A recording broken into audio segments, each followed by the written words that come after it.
Dit is een van de verneemste loeden uit de filmskiernis.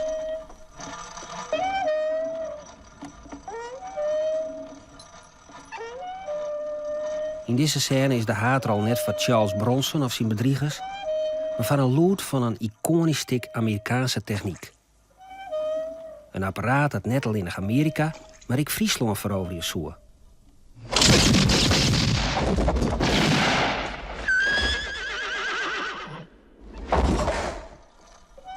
De Amerikaanse wielmotor.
Ik ga altijd in een metaal zitten, hè?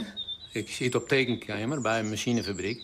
Maar alles wat van metaal is, dat kan je hier ook wel zien. Als je misschien een vensterbank.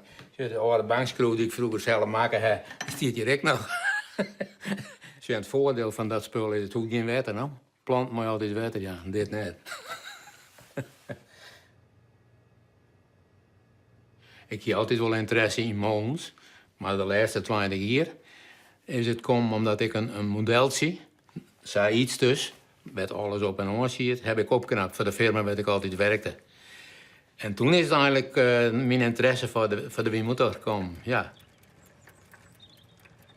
Wat is het nou in die wielmotor dat Joza aanloopt? Ja, dat kan ik eigenlijk haast net onder de woorden brengen. Dat is een gevoel, hè. Ja. Ik weet net hoe dat dan stiert. Maar het is zoals ik zei, omdat ik een metaalman ben. Hè? Alles wat ik maak, zeg maar zelf, wat ik uittekenen, dat we maken in stiel. En vroeger ik stingen die dingen in het laan en dat lukt altijd. We zijn als jongens wel naar de wielmotor geweest. Wij was dingen uithellen wat eigenlijk net kon. Nou, loeken in het water geworden en een flat formatie, dan even varen. Dat er een boer aankwam en dan weet je, jongens, wegwezen, no? En we hebben ook wel eens even in het werk zetten. We wisten helemaal niet hoe het werkte. Levensgevaarlijk, no? Dan even een bok staan en dan trot Loek. Hé, het Loek is hier, no? Nou, erin. Nou, die kruk aan draaien. En ja, dat ging, no? Ja. En we hebben ook wel eens een grapje uit hele lijnen van die oranje piepjes. Van die dreineringspiepjes. En die gooien we dan in de viezel. En dan weer... En dan vliegen we naar de andere kant, naar de uitskoort. En dat nemen wij dan limonade, maatje. Dan kwam er oranje water uit. Je kon het net letten. Nee. Het was een aanslag op het apparaat vanzelf. Het liep er nergens op. Maar ja, goed. Jongens dan.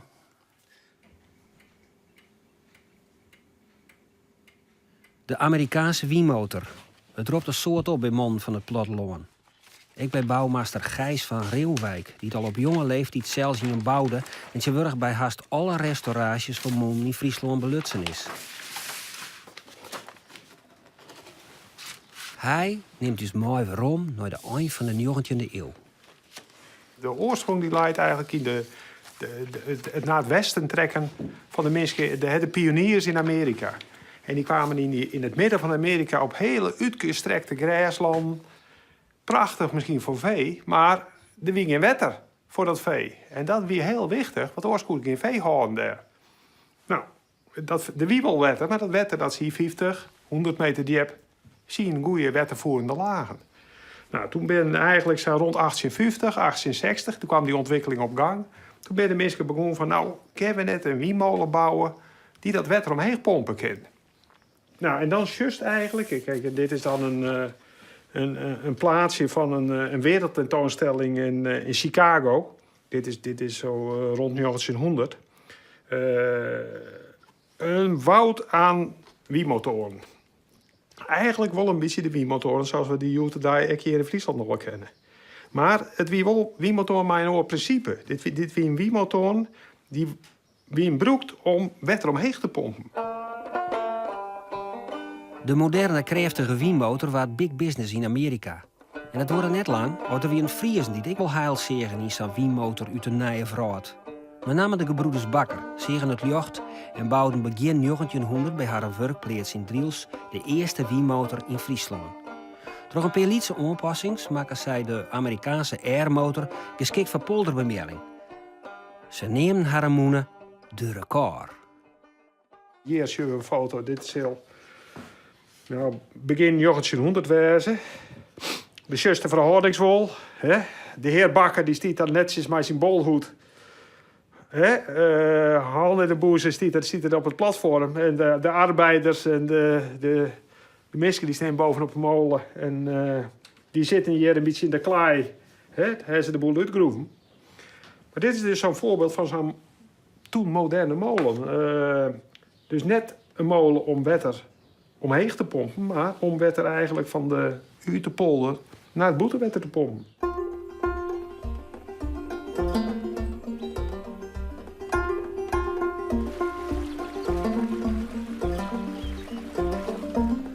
Om die tijd heen kwam er ook een nieuw ontwerp uit Duitsland, de Hercules Metallicus. De grootste windmotor in zijn soort en met name populair bij de wetterskippen. Haast 100 jaar later doen ze op verschillende plekken nog altijd haar werk. Nou, in maart begin je weer te draaien, ja. Ja. Ja, dan heb ik een beetje straaienwerk, voor jou. Nou, vast een droogest. Ja. Ja.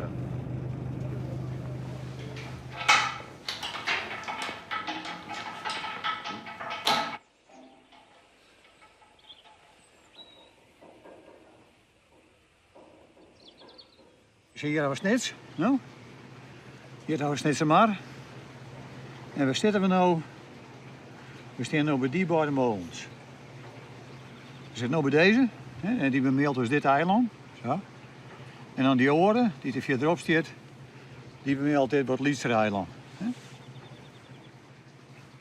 Als je hier een elektrische gemaaldeil zet, nou ja, dan moet je kilometers kabel mee lezen. Onder vetten en alles, dus dat is echt een hele dure zaak met dat. En alternatief is dit de dieselmotor, dan heb je gesleept met dieselolie hierheen. En dit is volle makkelijker. Hè. Je hoeft niks bij. Om zoveel tijd maak je een keer smarren. Bovenin en de viezelen onder en boven lager maak je een keer smarren. Maar dan het hij hem. Dus onder die zet hem dan in maart zet hem aan, eind maart. Want dan zit alles hier blank. Dan heb je 3 weken werk om hem droog te melen. En maar ja, dan zijn er nog een de Sjen had er nog vet in zit en de veertingen storingen was daar. En het bijkomend voordeel is, hij broekt dus ook niks. Hij broekt geen diesel, hij broekt geen stroom. Dus dat is een voordeel om zo'n ding te handhaven in. De hemel geeft en weer vangt, die heeft. Het is vergees. Je krijgt er wat meer van te weten als je er maar aan de gang bent. In de maart is de wind wat dichter en dan in december bijvoorbeeld. En dan draait het even steviger en nog zulke soort dingen. Want ik denk van ooit, maar in 24 uur dat er ongeveer s'avonds als ik hem een beetje kniepen, of ik hem een beetje zaterdag, nee, dat bratst maar, dat peelt me om. En dat leer je dan niet door de tijd. En dat is volgens mij werk in dan op een knop drukken van de elektrische motor, of nee? Ja, no? Ja. Nee, dat vind ik mooi.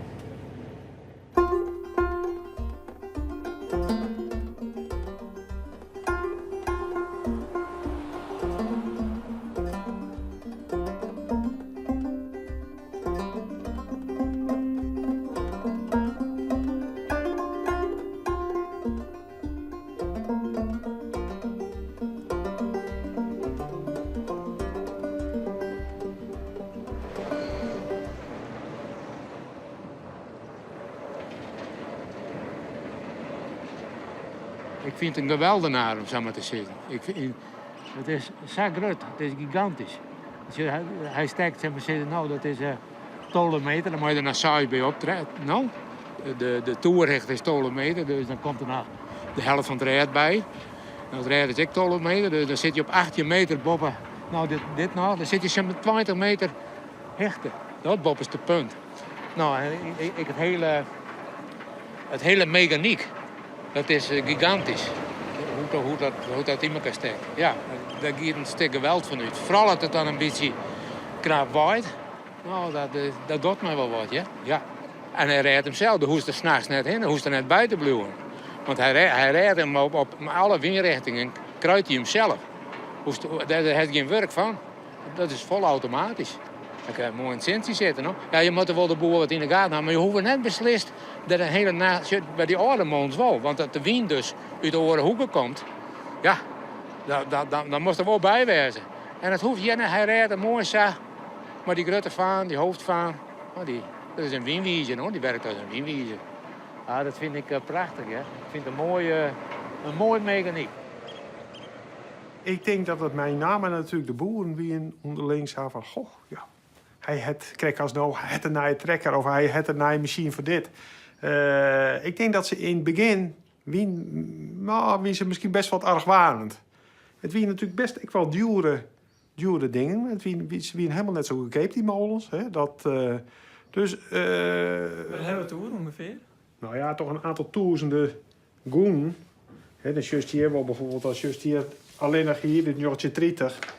Zo'n rekening van zo'n wielmotor. En dan moest je rekenen, dat is een wielmotor, een beetje van deze oude mettings eigenlijk.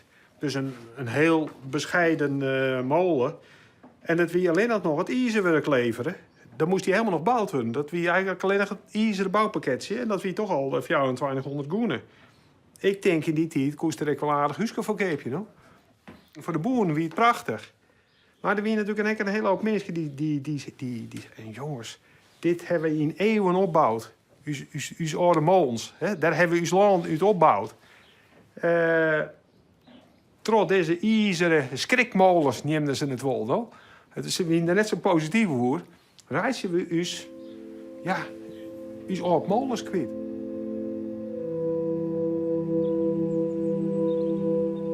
Protesten en discussies over wiemoenen, het liek het van alle tijd. De heer Jouwersma uit Ljouwert kreeg in 1930... Nu al dat schoon verdwijnen en vervangen worden door een lelijke windmotor... vragen wij beleefd en dringend... beraad u nog eens, alvorens u tot afbraak en schending... onbewust van bedoeld schoon overgaat. Door het te ontsieren wanneer een windmotor ervoor in de plaats komt. Maar in krap 100 jaar tijd kan een protte vrooien. De skrikmoen van Doe binnen no monumentaal erfgoed dat koesteren wordt. Bieltjen Keusner Its Willemsma is al rond 40 jaar dwaande maar de schaal en maat van objecten in uw longenskip. Hij is een groot zinstonder van de Joerduitse windturbines die het almaar groter worden. Het gaat iets in al zijn principes. Hoe zocht hij in dat licht naar de windmotor?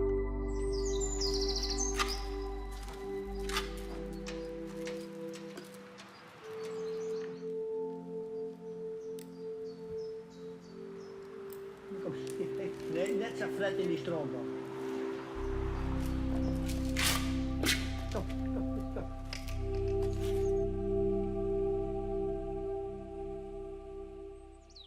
Nou, ik vind het een mooie technische oplossing van die oudere houten moon zelfs. Zo, het is, en ze binnen mooi van menselijke maat, hè? Ze zijn mooi van menselijke schaal. Dus de dwarren, ruten, een hechten van een mens. Nou ja, de kerst erbij omheen rennen, kerst bij de trap, nou ja, ledderkoop en weet ik wat. Nou ja, ze hebben relateren aan het landschap en ik qua maatvoering. Nou, ze zijn net zo waanzinnig, die waanzinnige rotje dat ze nou maken, ja, die hele hege dingen. Ja, als er één van is, dan is het misschien wel leuk, of ergens wat, maar die hebben niks meer met schaal en maat uit te staan. Dit is wel schaal en maat in het landschap. En Hè, een populier, een hege populier of een hege iep. Nou, die gaat zo'n wiemotor achter school.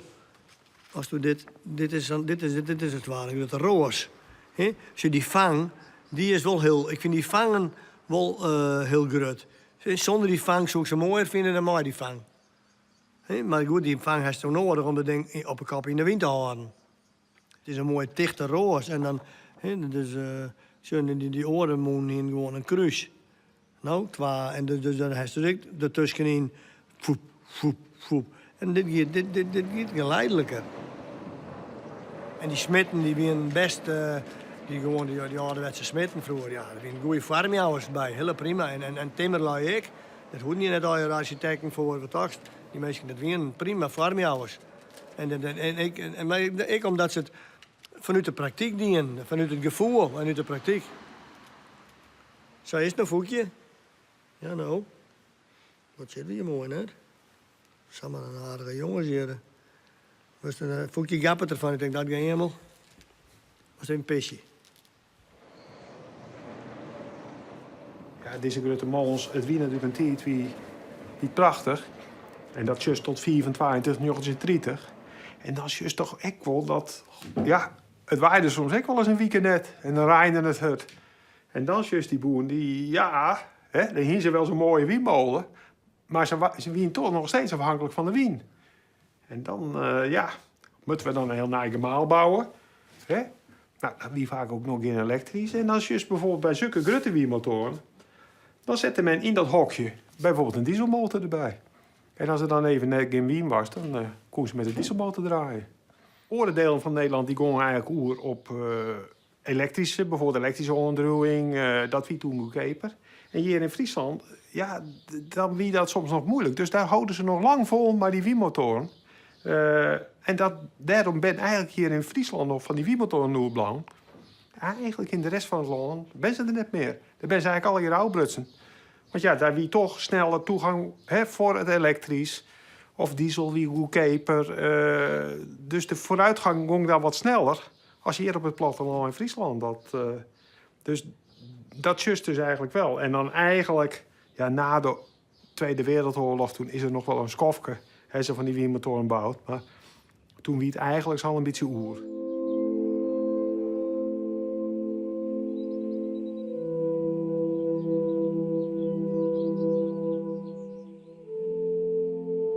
Verjitten stiel in het loon. Stille tjoegen van oren tijden. Maar omvallen doggen ze net. Verskate stichtingen binnen in het spier om de laatste restanten te redden en in oude glorie te herstellen. Onderwijzend eer van de lokale stichting wordt zij ik Wiemotor Gautum 2 voorthellen voor een groenige restauratie.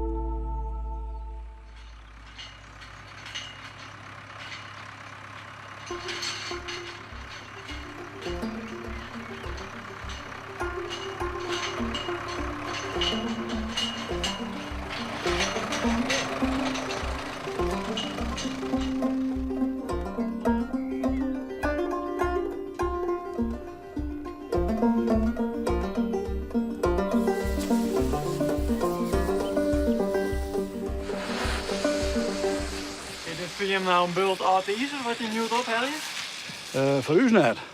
Van een hele hoop mensen wel. Maar nee, voor u is het echt wel weer een molen die restaureerd wordt. Maar dat is net een hele hoop atheïs. Nee, echt niet. Is er hier nog heil in? Kan het nog goed komen? Maar een soort art verruskende spul? Ja, er zullen een hele hoop nijen moeten. Want het is net meer te repareren in de zin dat we dat overal even verbroeken kunnen. Maar ja, het is een mecanodoos. Dus daar kun je een eigen onderdeel van maken, dat is helemaal net een probleem. Nee.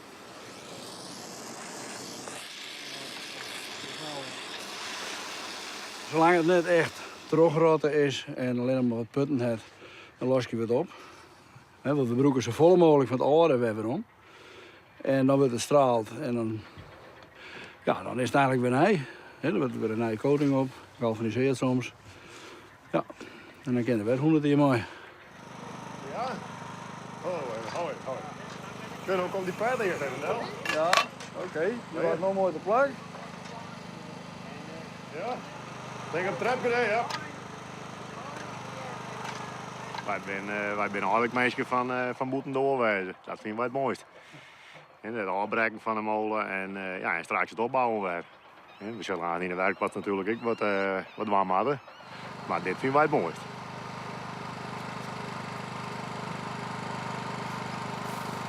We werken dan al bij Bakker weer vroeger dan, nou weer dat dan mannen van staal. En dan kregen we de windmolen van Baaien. Yo! Alleen Betsy? Nee. Oh, hij is het meer? Hij is het meer. Oh, oké.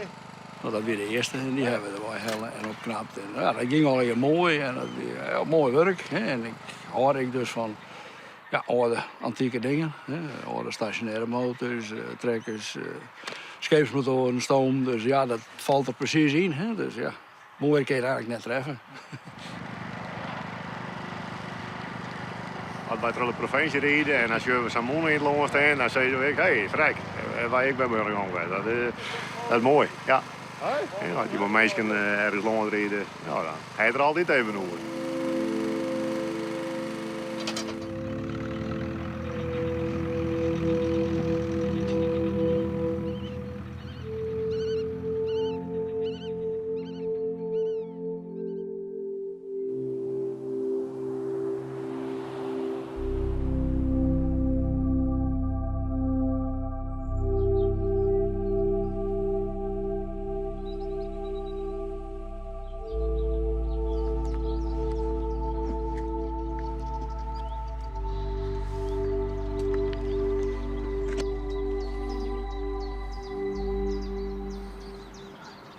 Rolf, sta je hier vaker? Ja. En dan zit ik te bedenken hoe dat straks zal zijn. Als hij weer klaar is. Ja? Gaat dan je fantasie meteen weer op hol? Nou, op hol, want dat lijkt me wel een fantastisch moment. En je kunt hier nog zien waar die geëindigd is nu. Dit zijn echt de oude hoeklijnen, die lopen helemaal door dat beton heen. Dat is meteen ook het bijzondere van deze onderbouw. Meestal zie je dat die hoeklijnen gewoon nog zichtbaar zijn en dat het gebouw eromheen gebouwd is. Maar hier is alles in het beton verwerkt. Dat is waarschijnlijk een hele dure bouw geweest. En dit zijn nog een paar bevestigingspunten voor trekstangen. Maar ja, hij heeft de storm niet overleefd. Wel heel diep triest, hè, als je dit zo ziet. Al die enorme ravage. Op een dag kwam een vrouw op de molen en die zei... ik durf het nu te vertellen, het is nu verjaard. Maar vroeger mocht ik het absoluut niet vertellen van mijn vader. Want het is door mijn broertje gekomen. Deze Amerikaanse windmotor die was eigendom van een Amsterdamse man. En die vond het alleen maar een mooi ding en die smeerde hem helemaal niet. En als je zo'n ijzeren molen niet smeert, dan gaat hij natuurlijk verschrikkelijk kraken en piepen met iedere beweging die hij maakt door de wind. En daar had haar broertje niet van kunnen slapen. Die is 's nachts stiekem met een stuk touw zijn bed uitgekropen. Die is naar de windmotor toegegaan en heeft hem vastgebonden. Nou ja, vervolgens kon hij natuurlijk heerlijk slapen, maar toen is het heel erg hard gaan stormen in 1983, in januari. En toen is die windmotor zo hard gaan lopen dat het ijzer gesmolten is van de bovenas. Dus kun je nagaan hoe hard dat moet zijn geweest. Dat kwam natuurlijk ook door het slechte smeren. En uiteindelijk, de buurtbewoners die zeiden het was gewoon een vuurbal. Is de hele molen naar beneden gekomen. Nou, hier kun je het resultaat zien zoals het er na de volgende ochtend erbij lag. De onderdelen zijn zelfs aan de overkant van de vaart, die kant op, tussen de schapen teruggevonden. En dit was de trieste aanblik de volgende morgen. Ja, ze vertelden in de buurt, anderen vertelden aan ons dat een enorm gekrijs was van die windmotor.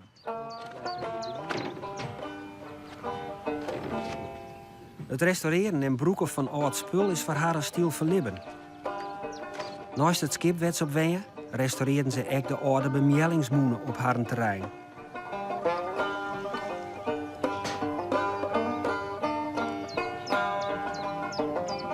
Het is geen toeval dat Rolf en Lia nog een nijlibben voor de wiemotor in gedachten hebben. Ja, een stukje historie, hè? Wat weer behouden blijft en tot leven komt. Dat is natuurlijk heel erg mooi om de mensen het ook te laten zien wat voor de vernuft de mensen vroeger al hadden. Als je dat al in die oude houten molen ziet wat ze allemaal hadden bedacht en konden. En ook het vakmanschap. En er zijn ook allerlei verhalen over en dingen. Dan krijg je toch een diepe bewondering. Met de schepen net zo. Hoe ze al die vormen zomaar konden maken uit ijzer. En gewoon door met de hamers op het staal te slaan wat in het zand lag. En dat ze zomaar die vormen erin kregen. Dat zie ik ze tegenwoordig nog niet zo hard doen, hoor. Zoals het vroeger ging. En, dat is gewoon heel erg mooi. En ook heel leuk om dat weer te doen. Ja, we hebben daar ook wel een beetje een filosofie bij. En dat is behoud door gebruik.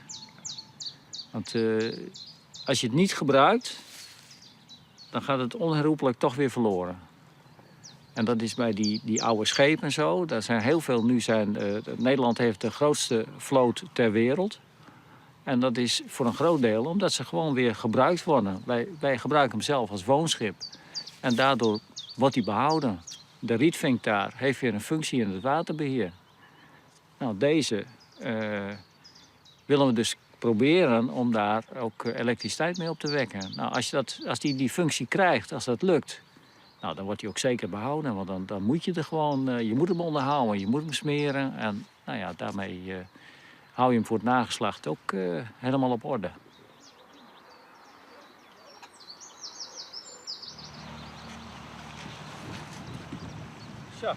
Zo. Voor de hele bemalingsgeschiedenis is het toch wel wichtig dat ze oerblauw werden.